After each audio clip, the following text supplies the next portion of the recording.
There is nothing in this world called the whole truth, because the truth can be crafted. The truth can be spun like a web of deceitful intent to shape perceptions and ignite global consequences. So, what if I told you that the truth that you believed in all this while is not the whole truth, but it is a carefully crafted story engineered to shape your world? A truth which is engineered to claim control of your mind. A truth engineered to claim control of your mind to make you think and act for an end game which is not known to you. What if I told you leaders, nations, or even the unseen players could spin a narrative so vivid that it sparks fear, shifts alliances, or crowns heroes? And what if we are living through such a moment right now? Welcome to Claim Your Mind. I'm Sid, and today we are plunging into a geopolitical firestorm that had been simmering since President Trump's inauguration in January 2025. Think about India, Pakistan, Trump, Operation Sindoor, and whispers of a nuclear catastrophe.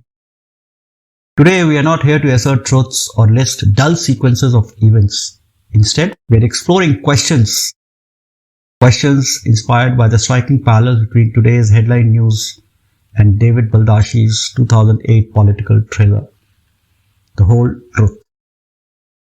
Welcome back, Claim Your Mind folks, and if you're new, smash that subscribe button and join us as we unravel the sinister web of true lies together. In Baldacci's 2008 thriller, The Whole Truth, the world is a stage, and a shadowy perception management firm called P2 as the director. This shadowy firm is hired by an arms giant to manufacture a crisis, a fake massacre, doctored videos, planted stories, all to create a doctored truth. A doctored truth to convince the globe that Russia is on the verge of invading Europe. This isn't just lying, it's perception management, where a fabricated truth becomes so real that it drives nations to panic, to arm up, or even to fight. The book asks, how easily can perception become reality, and who pulls the strings when it does?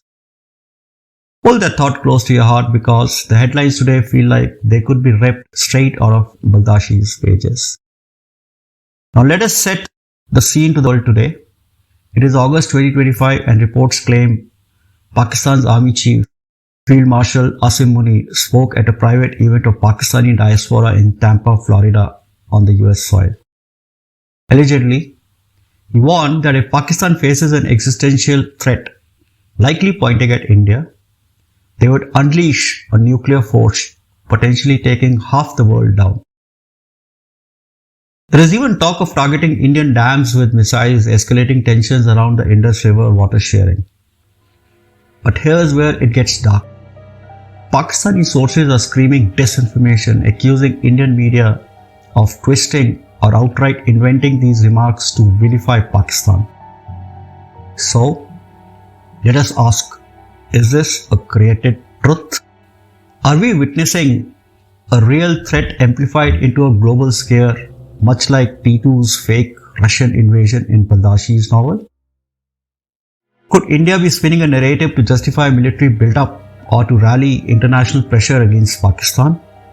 Or is Pakistan's denial a slick counter-move, reshaping the story to paint themselves as victims of propaganda? Now think about the setting. Why US soil? If Mr. Munir said these things, was it a calculated signal to Washington? Maybe a plea for aid or a flex to secure a stronger alliance? In The Whole Truth, P2 uses staged crisis to manipulate superpowers into action.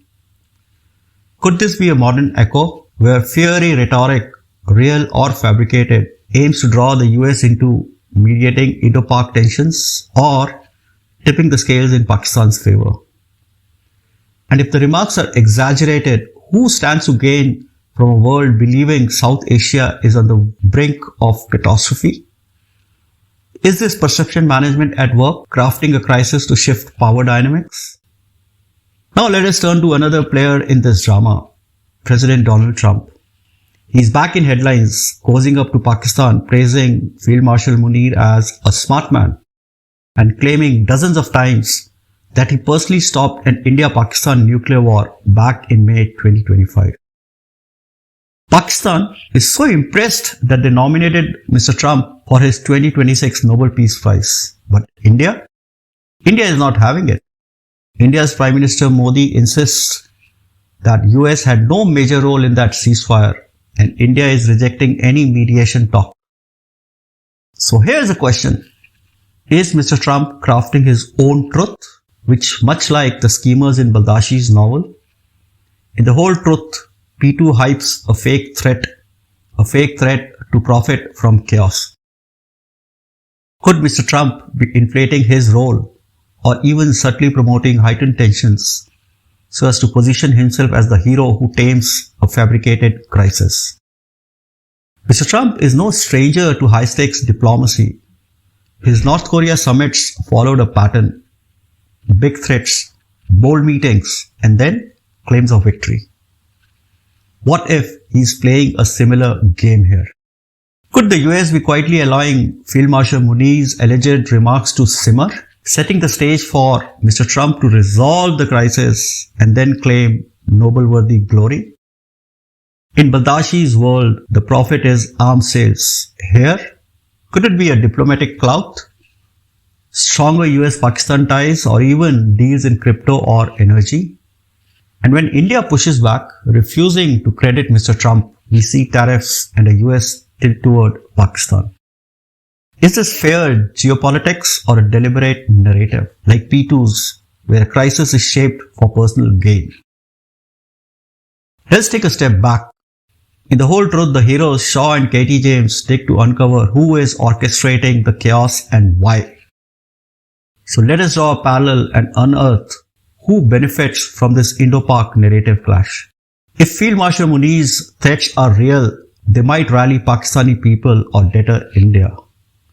These are the threats which will cool down the anti-military protests in Pakistan. However, if they are fabricated, India could be creating a truth to isolate Pakistan on the world stage. And Mr. Trump? Is he just riding the wave or actively shaping the story for his own legacy? Baldacci warns that once a manufactured truth takes root, it can spark real consequences. Wars, economic shifts, or broken alliances. Are we teetering on that edge now, where perceptions could ignite real-world fallout in South Asia? Please allow me to leave you with these questions to delve into. Is a crafted truth unfolding in front of us, with Field Marshal Munir's remarks and Trump's peacemaker claims as the script? Who is the director behind the scenes? Is it the arms lobby? Perhaps. Fueling tensions to spark an Indo-Pak arms race and line their pocket with lucrative deals as echoed in Baldacci's profit-driven schemes? Or is it people in power maneuvering narratives to bolster their legacies, like Trump chasing Nobel recognition through peacemaker optics? Or Pakistani leaders flattering egos to secure US aid, military support and geopolitical leverage amid economic woes? What if it's a shadowy lobbyist hired by both India and Pakistan with ties to Trump's inner circle, pulling strings in Washington to tilt tariffs, alliances and influences for the client's gain? And could China's arm backing to Pakistan add another layer, turning South Asia into a proxy for US-China rivalry?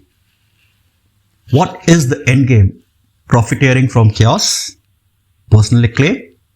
Or a reshaped global order where perceptions dictate power? Last but not the least, how close are we to Baldacci's chilling vision? A chilling vision where engineered truth transforms into a weapon that reshapes reality and ignites global conflict. Drop your thoughts in the comments. If this episode sparked your curiosity, hit that like button, share it, and subscribe to Claim Your Mind for more deep dive where we question everything, developing our critical thinking skills and reclaiming our clarity. This is Sid signing off. Stay relentless, keep questioning, keep seeking answers, and let us uncover our own truth. Bye bye and take care.